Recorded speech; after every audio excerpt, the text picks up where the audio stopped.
incompetent with COVID crisis, says French MEP. Sign up for now and never miss the top politics stories again. Subscribe. When you subscribe, we will use the information you provide to send you these newsletters. Sometimes they'll include recommendations for other related newsletters or services we offer.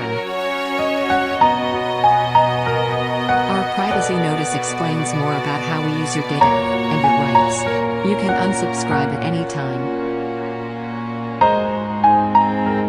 The European Commission President acknowledged failings on Wednesday in the EU's approval and rollout of vaccines against COVID-19 and said the bloc had learned lessons in the process. The chief of the EU executive was speaking to MEPs in the European Parliament following criticism of the slow rollout of vaccines and a plan to curb exports that initially sought to set up a hard border on the island of Ireland, causing an outcry in London and Dublin.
But her mea culpa did not prove to be sufficient to squash criticism from French politicians who promptly took to Twitter to attack the EU chief.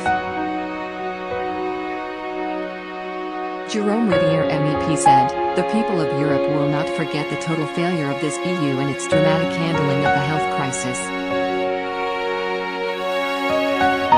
Echoing Mr. Riviere's comment, MEP Manon Aubry wrote, "The EU strategy on vaccines is a real fiasco. We are capable of imposing restrictions on all citizens, but not rules for big pharmaceutical companies." National Rally MEP Nicolas Bay added, "All countries that have ordered vaccines outside the EU are doing better. The European Union is failing."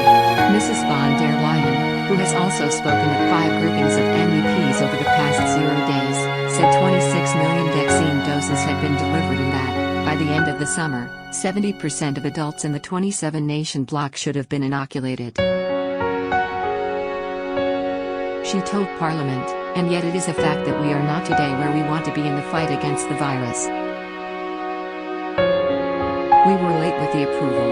We were too optimistic on mass production. And perhaps we were also too certain that the orders would actually be delivered on time."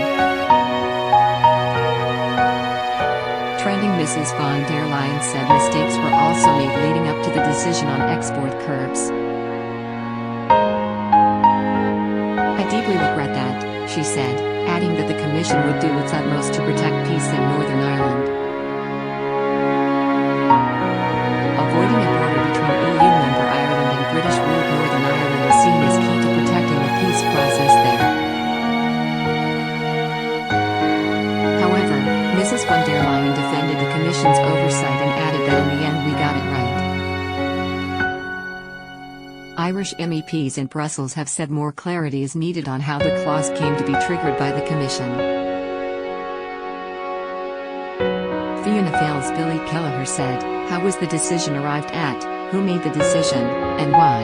These are fundamental questions because we do need to put in place mechanisms to ensure the Commissions in the future will not make similar mistakes.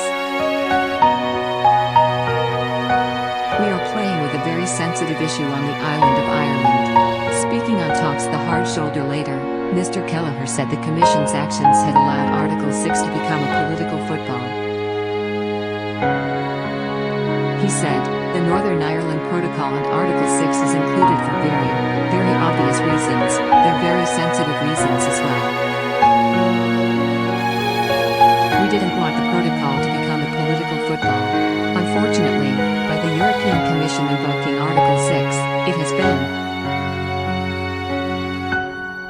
Boris Johnson, the Prime Minister, today in Westminster, was again threatening to invoke Article 6 as well. I would still sincerely hope that, if there is any accountability, that the Commission should outline the timeline. Who decided it, why was it decided, and how it actually came about that there wasn't a red flag raised at some level in the Commission. My concern is that I have no logical reason to understand why the Commission triggered it without there actually being any evidence that vaccines were flowing through the Republic of Ireland into Northern Ireland, into Great Britain, and then out into the world. I mean, it just wasn't happening. So I still don't understand why they actually triggered it.